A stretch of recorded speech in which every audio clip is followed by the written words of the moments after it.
Okay, so like she said, my name's Kathleen Humpa. I'm the arborist hired on here with Butte Silver Bow, so I work for the city county. I've been in this position for about 2 years now. It's a brand new position, so I'm the first one to kind of like start it and do it. Today, I just kind of want to start out by talking about just the importance of urban forestry in general. We'll kind of move into Butte's current urban forest, what we have and kind of what it does for us. And then we'll look at some long-term goals and how you can get involved. So why is the urban forest so important? We can basically use urban forests to just re-engineer cities. We have to ask a couple questions. We have to ask kind of what do we have today and what does it do? And then we have to look to the future and ask what do we want it to do for us. So for example, Butte has about 9% of its streets and sidewalks covered by the canopy of trees. Our long-term goal would be to reach 25% canopy cover of trees. So we're kind of like slowly working on that. Why plant trees? Air quality improvement, of course. They sequester a lot of carbon dioxide out of the air. Aesthetics, they make things look nice. It's even been proven that people are more likely to shop at your business if you have trees and shrubbery outside. They provide shade on a sunny day. They can act as a wind block. They can also act as a sound block. And they can also provide privacy from neighbors or whatever. So this is like our current, I put current-ish urban forest because this data was taken in like 2012-ish, I want to say.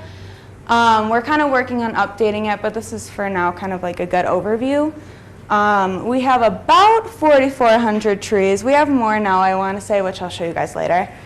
The replacement value, so if we were to dig all of them up and replace all the trees with like the same specs that they are now, it would cost about $5 million, which is a good chunk of change. 54 unique species, I want to say they just mean non-native species, but I'm not terribly sure.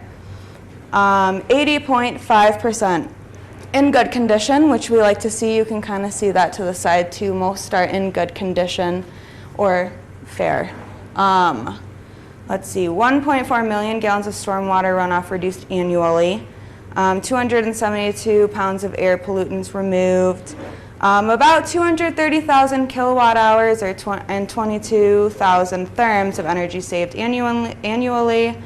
About $300,000 increase in property values, 43,000 pounds of carbon dioxide sequestered, so just sucked in by the trees annually, and then 50,000 pounds of carbon dioxide avoided annually. So this is like people who wouldn't have to turn their air conditioning on because the trees are like blocking the wind, stuff like that is kind of what they mean. Another look at it economically, most of our economic value is coming from that property value increase. Energy savings totals about $35,000 per year, which is pretty cool. Air quality improvement, so about 554. It's small, but it's still significant. Same with carbon dioxide reduction, 643,000. And then that storm water runoff saves us about 15 grand annually. So that's also a good chunk of change. With urban forestry, we like to have diversity. When you have a monoculture, that's kind of when, if a disease comes through, that's when you lose a lot of your urban forest. So we have this thing called the 10-20-30 rule. And it basically states that an urban tree population should include no more than 10% of any one species, 20% of any one genus, or 30% of any one family. These are our top 5 most common species in Butte, and you can see that our top 3 are overrepresented. Chokecherry, a lot. It grows here, so that's why people plant it. But we're almost double what we want to be.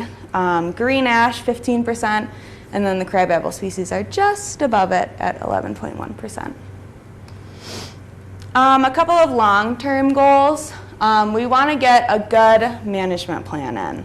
A good way to take care of our small trees so they become really safe and well-shaped big trees, and then a good way that we can kind of maintain the bigger trees that we have now in like parks and stuff like that so that they don't become dangerous in the long run.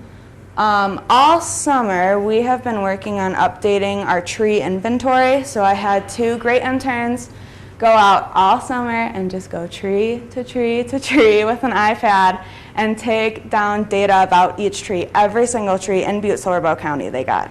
So I can show you, let's see. So this is all the data that we got. I think they got around like 13,000 points total. The green points are trees, red points are planting spaces, so spaces where we could potentially have trees. And then the yellow spaces are stumps. So I can go in here and just click on any tree. So let's say I want to look at this one. And I can see they inventoried it on the 18th of June. It's a mountain ash. It's got a 2-inch DBH, so it's kind of small. I can see where it is. It's obviously not doing so well. It has poor condition of the wood. So like it has poor bark. The leaves probably didn't look so good. I can see where it is, so it's in a cutout. So it's in one of those like cutouts in the sidewalk. We have maintenance tasks that they can mark on there and that we can mark on there if we do see something in the long run that like if we see a dangling branch, it can be like, oh, I can put that in the inventory and have somebody go take care of it. Any defects, so this one had dieback, so this one's probably not going to last very long just by looking at it. You can see any like wire conflicts, so there's no like power lines or anything above it. And any sort of like maintenance recommendations. So if there was like an urgency to it, you can mark it here.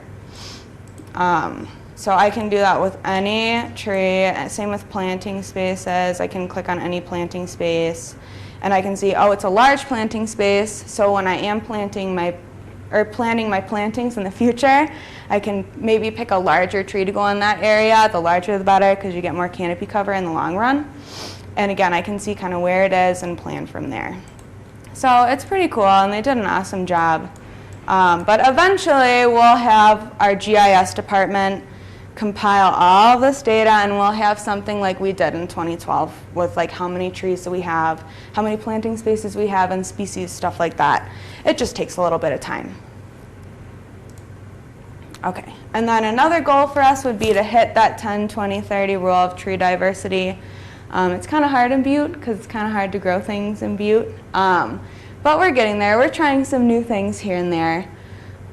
We also just want to get people excited about trees. See, I guess I can put this in a slideshow.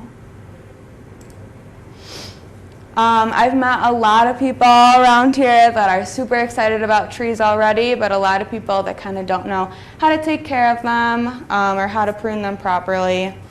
And lastly, we want to have a happy and healthy urban forest, which is easier said than done, but we're getting there. And how can you get involved? I always encourage people to kind of like adopt the street trees outside your house if you have an apartment or a house or anything. We always appreciate when people water the trees outside of their house. Take care of them, let us know if there's hanging branches, anything like that, we can always take care of it. We have a terrific tree trimming group, usually in the spring, that goes and basically just trims street trees. We'll trim like the smaller trees, nothing like crazy big. And we just go tree to tree and kind of like do proper pruning on them. You can volunteer time planting trees, and you can always reach out for me or reach out to me for any questions like regarding tree care. I have all my cards here if anybody wants a card later, but I can do like house calls if you have something that's going on with your tree and you don't know what's going on. I can come take a look at it. If I don't know what's going on, I can send it off to a lab in Bozeman that can actually do like a analysis on it with equipment that I just don't have. And all in all, we just want to beautify Butte. We want to create a plan that works for Butte, and we want to involve the community and bring people together through it. And we just really want to create something that Butte will be able to enjoy for a very long time. That's all I have for you. So if anybody have any questions?